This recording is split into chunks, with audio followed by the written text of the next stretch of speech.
I'm Dr. Nathaniel Chin, and you're listening to Dementia Matters, a podcast about Alzheimer's disease.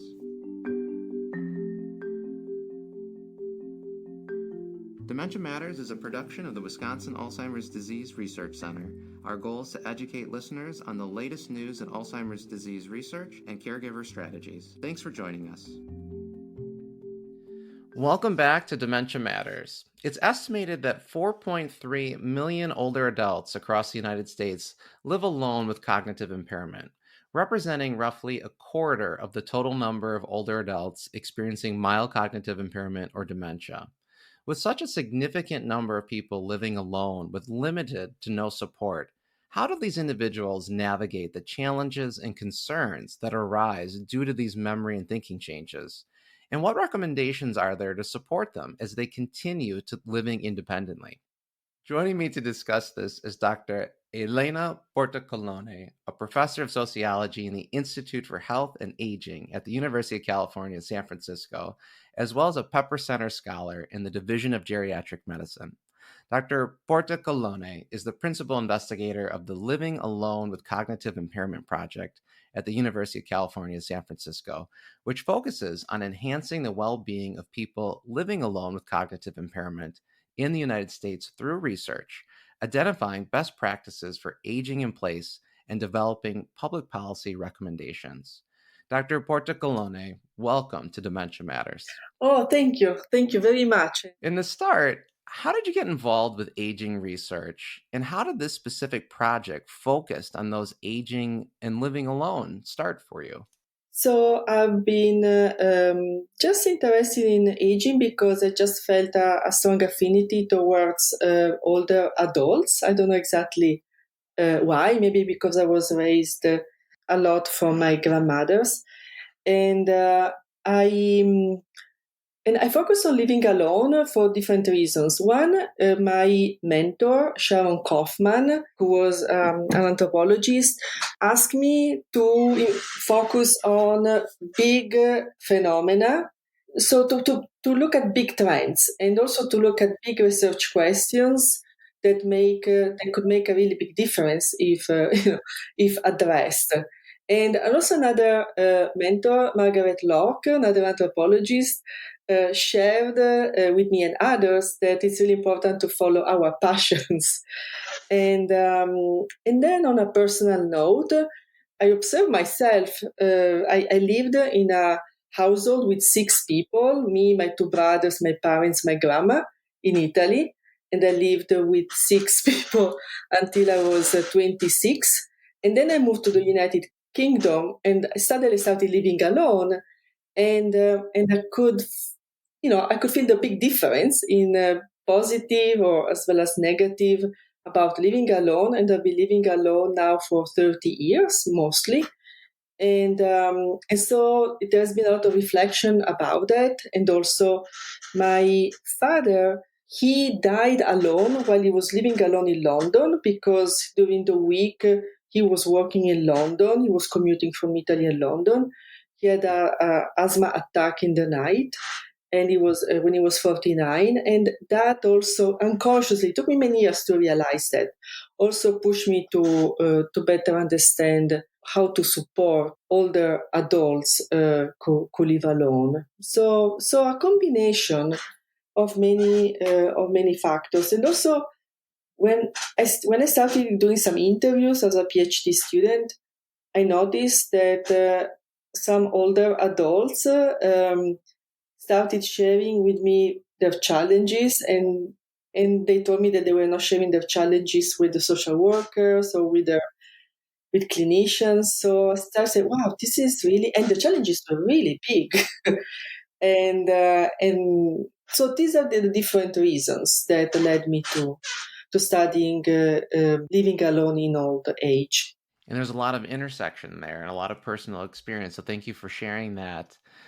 And based on what the research has found so far, who is more likely to live alone when it comes to having cognitive impairment? Yes, this research comes from the Living Alone with Cognitive Impairment project, which is a project funded by the National Institute on Aging and the Alzheimer Association. And I involved epidemiologists in order to find these numbers and understand who are these persons. And we started the process. So we know that thanks to the work of Maria Glaimour and Jackie Torres, we know that there is an estimated 4.3 million older adults who live alone with cognitive impairment in the United States. And the majority are women, older women, and they are often renters and poor. Of course, they are often widows and divorced, never married, and also communities of color are often living alone with cognitive impairment.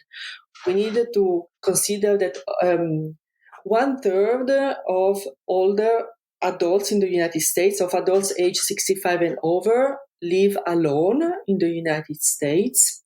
So about 16 million people.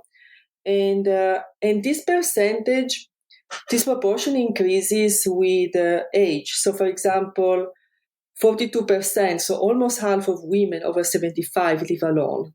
And this percentage increases as we get old for many reasons, like increased longevity, childlessness, the fragmentation of family.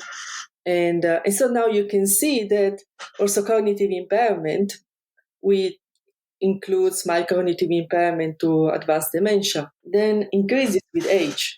And there is not a treatment to reverse cognitive impairment. So you can see, building for Sharon Kaufman, the trend.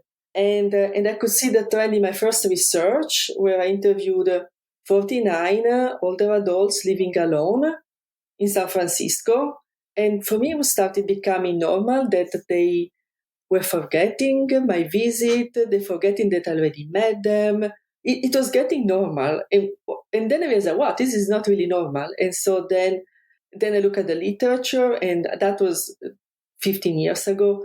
And I realized that very little was known about living alone with cognitive impairment in old age, even though it's such a difficult enterprise.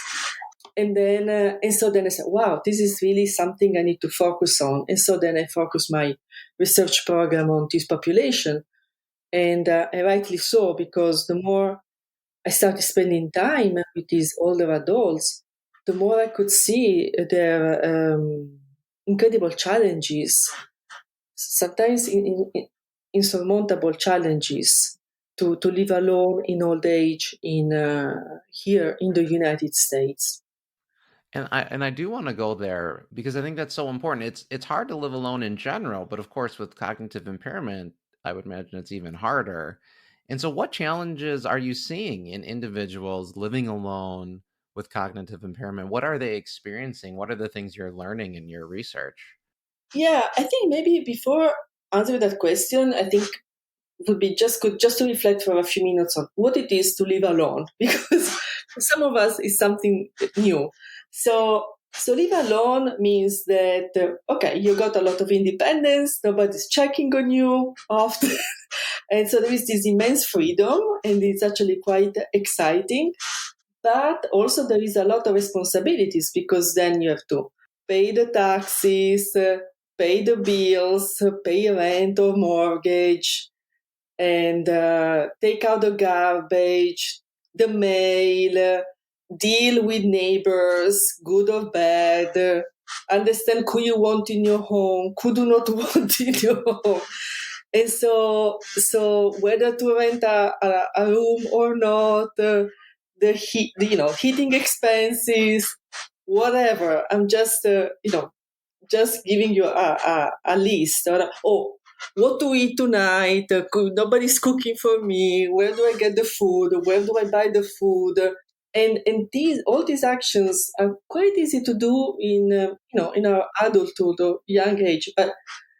But when we get sick, or say even, I remember in my 30s, I couldn't use my hand because of a big cut.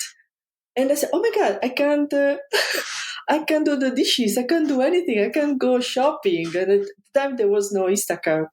And so then, like also one of my early mentors, Early Kleinenberg, wrote in his book Going Solo about living alone in general, is that some mundane, using his words, challenges, that something that is mundane when we are young then becomes really insurmountable in old age, and then imagine with cognitive impairment.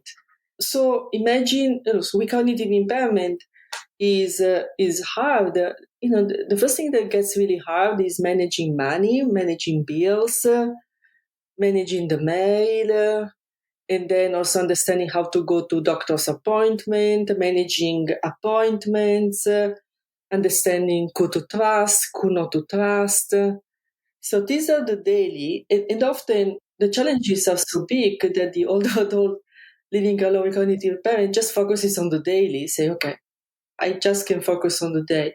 And the big one, the big challenge is, so, okay, is this situation sustainable? What I'm gonna do next? They're just too big of a questions to fix often after a person develops cognitive impairment. And I noticed many times participants often told me about some plans, to rent a spare room to a nurse or to move to an apartment with an elevator. But the impairment was already advanced. And so then, but they often didn't realize how advanced it was. And so then that impairs thinking abilities and making big decisions, as well as, putting ads on Craigslist, if you live in San Francisco. So that's really the main challenges. And other challenges is also not knowing that one has cognitive impairment. And I have a quote of a black woman who she told me that she was referred to my study because she had a diagnosis of my cognitive impairment, but the doctor didn't tell her about the diagnosis, which has been common in my participants. And she said, I have a hard time remembering now. I really hate that. That's tearing me apart. And I don't know what to do about that. And so in her case, she was going to the library to understand what was going on with her because she couldn't understand it. And this theme of I don't know what to do about that, that's really the main. It's very main theme. Is very representative of uh, of interviews with over 100 persons living alone with cognitive impairment in urban, rural U.S., in California, New Orleans, and in Detroit. There is this constant uncertainty of not knowing what to do. And across different socioeconomic status, also very affluent participants told me the same. It is not knowing what to do. This is the quote of an affluent participant, a former lawyer living in a really wonderful condo overlooking all the Bay of San Francisco. We diagnosed Alzheimer's disease. She knew about the diagnosis. And she said, I realize how difficult it is for me to manage myself, and I don't know what to do about it. And then she asked me, I don't have good sense of where I'm going because I don't know where I'm going. You see, how much worse is it going to be? Super educated woman living alone in the heart of San Francisco. Sounds like there's a lot of uncertainty and a lot of insecurity in that. I mean, it's amazing that they shared that information with you. And as I think about my own memory clinic, the definition of someone with dementia is someone who needs assistance with their activities of daily living. So the things like managing medications or finances. And so to live alone and to not have that ability to have someone assisting you, you can see how that would be, very disconcerting and very troubling and worrying, just inherently now, because they technically would need that assistance, and now they don't have that, and they wouldn't know where to go and what to do about that. And so I guess, as some of our listeners, Elena, our clinicians, and so for our clinicians and healthcare professionals that are listening, what questions should they be asking their patients who live alone to better understand their situation and to identify these areas of need so that they can help their patients who live alone? Yeah, thank you. And before I answer that question, I would also like to add that there is often the presumption that family members will help or that caregivers are available, and the reality is that yes, sometimes there is the super invested daughter who totally understand her mother or father, and she's super organized and create a good system. But that is really the exception. And for example, in the case of the affluent woman in the beautiful condo overlooking the bay, she was a recent widow and she didn't have children, but she had siblings. But there was not really great interaction among them.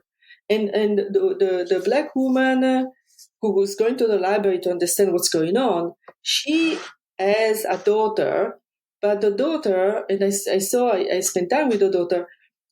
The daughter couldn't realize that her mother had cognitive impairment, and so when her mother was arriving late to meetings, she was getting angry with her mother. So what I'm trying to say is that the caregivers often do not have investment, the time, or there is not emotional alignment, or they are far away in different continents, states, whatever. So we have to drop this notion that the caregiver will help the person living alone, because living alone is the signal that the caregiver network are afraid, with exceptions, of course, but often that's the case. So it's a marker of that.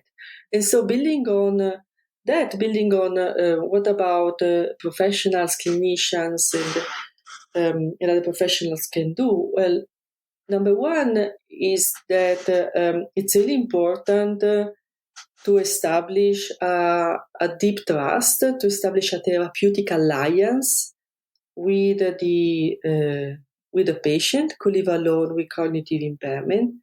And it's, as you probably know better than me, it's a very big effort.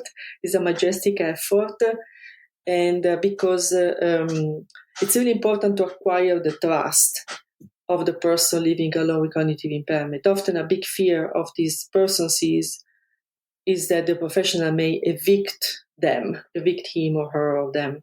And so there is considerable fear around interacting with professionals. So really, really acquiring the trust. I managed to acquire trust quite easily because I kept on visiting the person many, many times. So the more I was visiting them, the more they trusted me. And also I'm not a clinician, so they knew that I was not going to intervene unless, they were really in really terrible situations. I would intervene, and I did intervene in those situations. But there is this tension between the being able to intervene and gaining the trust. So, and on the top of that, the professional here in the United States, we don't have many services to support this population. So it's really hard for for professionals to support this population once the person lives alone and they don't have reliable caregivers and they have limited resources. It's very hard. I don't have a magic wand to fix it. I noticed that the program for all inclusive care for the elderly can make a difference for some participants, and I think that the solutions are really go base by base, because a major problem here in the United States is that home care aides, who are an essential resource for these populations, are only available to older adults who are eligible for Medicaid. And according to our epidemiological studies, only 21% of older adults living alone with cognitive impairment are eligible for Medicaid, which leaves the majority, 80%, not eligible for publicly subsidized home care aids. So it's really a major crisis. I don't want to be dark, but that's why I am here in this. I'm committed to this work because it's an unsustainable situation, and I could see that it was so unethical that I started going abroad to understand what is happening in other countries. And for example, in Denmark, if a person lives alone and has a diagnosis of dementia, they receive public home care aids on the spot within a week. And I actually visited with a bike in Denmark. I paired a home care aide and we went to, I saw how she assisted these persons. And I'm working with colleagues in Japan. And in Japan, if you live alone and have dementia, you receive services upon diagnosis. Nothing is perfect, but at least is something. And so here in the United States, we're really struggling. And the result of professionals in desperate cases is to call adult protective services. But often adult protective services do not have a solution. And for example, I interviewed 72 professionals of different specialties on how to support a person living alone with cognitive impairment and what is the influence of living alone when serving people with cognitive impairment. And an APS manager said, the challenge for me is trying to access services for him or her if they don't have family. So that's the hardest part, because then we have to get the community involved and kind of coordinating. That can sometimes take an act of God, and that's APS. Well, I mean, so what you're saying to me, Elena, is, it's important for clinicians to identify it, to recognize it when possible, 20% of the time, get resources, Medicaid. When not, still be available, still find opportunities and resources, or at least be on the lookout and be vigilant and find those opportunities when you can help. But there's not a lot there. And so maybe, as a clinician, that's maybe we're checking in more often, maybe we're finding those opportunities to bring people back sooner, but there's not a lot.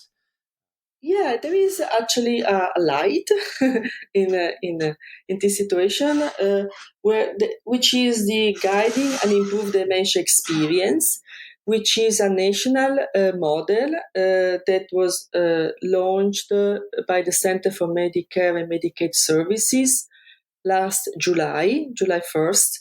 And it's a demonstration program that will last for 8 years and is still going, which is great. And the goal of it's called guiding and improve dementia experience. The goal of guide is to provide additional financial resources to providers, to clinicians, and to support people with dementia and their families. So it's a great program, and it's mostly focused to support caregivers and people with dementia living with others. The living alone component is not that well developed, and but could be. and uh, and so a good avenue is to look at what is going on with the guiding and pro-dementia experience. I'm not sure whether providers can still enroll in the program. I think the rules have been changing, so I'm not sure.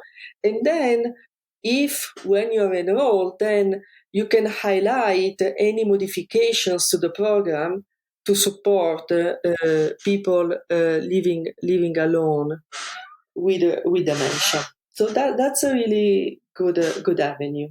Well, so then how can someone be successful living alone with cognitive impairment? What should someone be doing either now, prior to having cognitive impairment, or if they do have it, What have you learned through your research or are successful techniques to do the best you can living alone with thinking changes?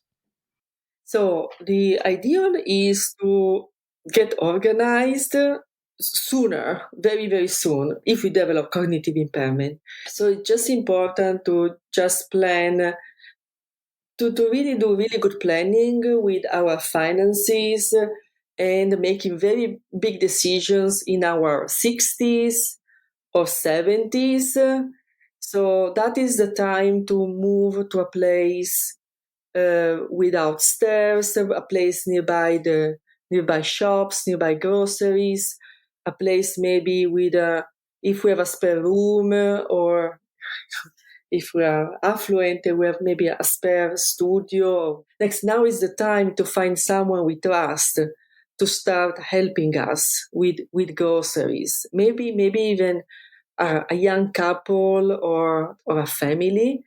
So then we start creating a really strong support network. Or maybe now is the time to make really important discussions with adult children or niece, nephews, and other younger generations within our family or our support network. Say, well, I may need help, and in exchange for your help, I'll give a portion of my inheritance, if it is possible. So it's really it's really important to be extremely strategic and to make decisions really, really, really soon, much sooner than we think.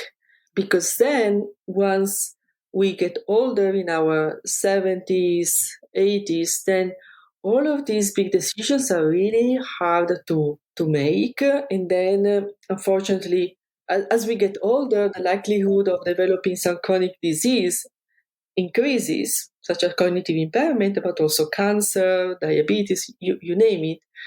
And so, and our energies wane, and our network also especially people in our cohort and older cohort also wanes. So for me, that is the best solution. If we live alone and we develop cognitive impairment, then same that I said, but within constraints, but having clear discussions, which often is very difficult, and sharing vulnerabilities, which also is very difficult, and making sure that our resources, our money matters are as much as in order as possible, and finding a really good physician or geriatrician, even better geriatrician, as an ally. So creating these therapeutic alliances with professionals, but therapeutic alliances can mean many things. So to feel safe, to do our best to feel safe. And again, I don't want to be too dark, but one of my participants, her plan was that she was very organized, another affluent woman, super organized, and she organized her death by suicide, and she was successful, and so that was her way to take care of herself. Do you feel like as things become more automated or we have more of these services that this might change though? And I think to myself, whether it's before or after cognitive impairment, many of the things that we are describing as functional abilities these days can be hired out. So for instance, auto pay for your bills or cleaning services or meal delivery services. A lot of our chores can be done by others, or even with AI these days. There's just so many ways that a person can use technology or other services to get some of these daily things done. Are you seeing any of that in your research, people? I know it's probably more the affluent populations, but are you seeing people hire out when they live alone with cognitive impairment, having other services come into their home to take care of some of those things? In my research, I didn't notice it much, but yes, it's a very important resource for us. And so, building on my answer before, is also now is the time, and I'm doing it personally, I start using Instacart. If I don't feel well, I use Instacart, or I use other systems where people shop for me, or quick deliveries. And I don't use it all the time, but I say, well, I needed to understand how all of this works, or Uber Eats or whatever. So then I understand. Yeah, building now that that you refresh my memory. Yeah, one participant living alone with cognitive impairment and cancer. He automated everything, and that was, we're talking about 5 years ago or even 6 years ago, and he had all a system. He started using the Instacart and the Uber Eats of at the time. So he did it. But for example, he had a plan to move to an apartment with elevator, and but he never managed to realize that. He just became more and more impaired, especially with cancer.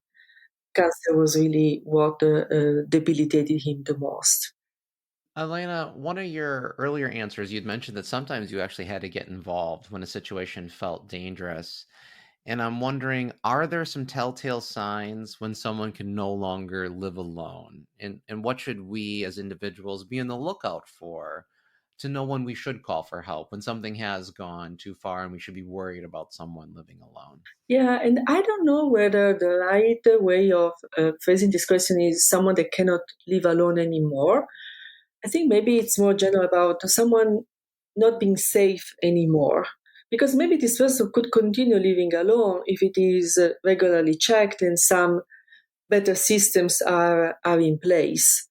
Um, so, and the signs, I think, are well known, are about seeing rotten food, extreme neglect, dirt, mice, yeah, a lot of clutter, and yes, yeah, these are the signs. Nothing, and also then malnutrition, someone that is very um, skinny. So I think all these signs are quite well known. Yeah, I like the way you're phrasing that. It's more of a safety.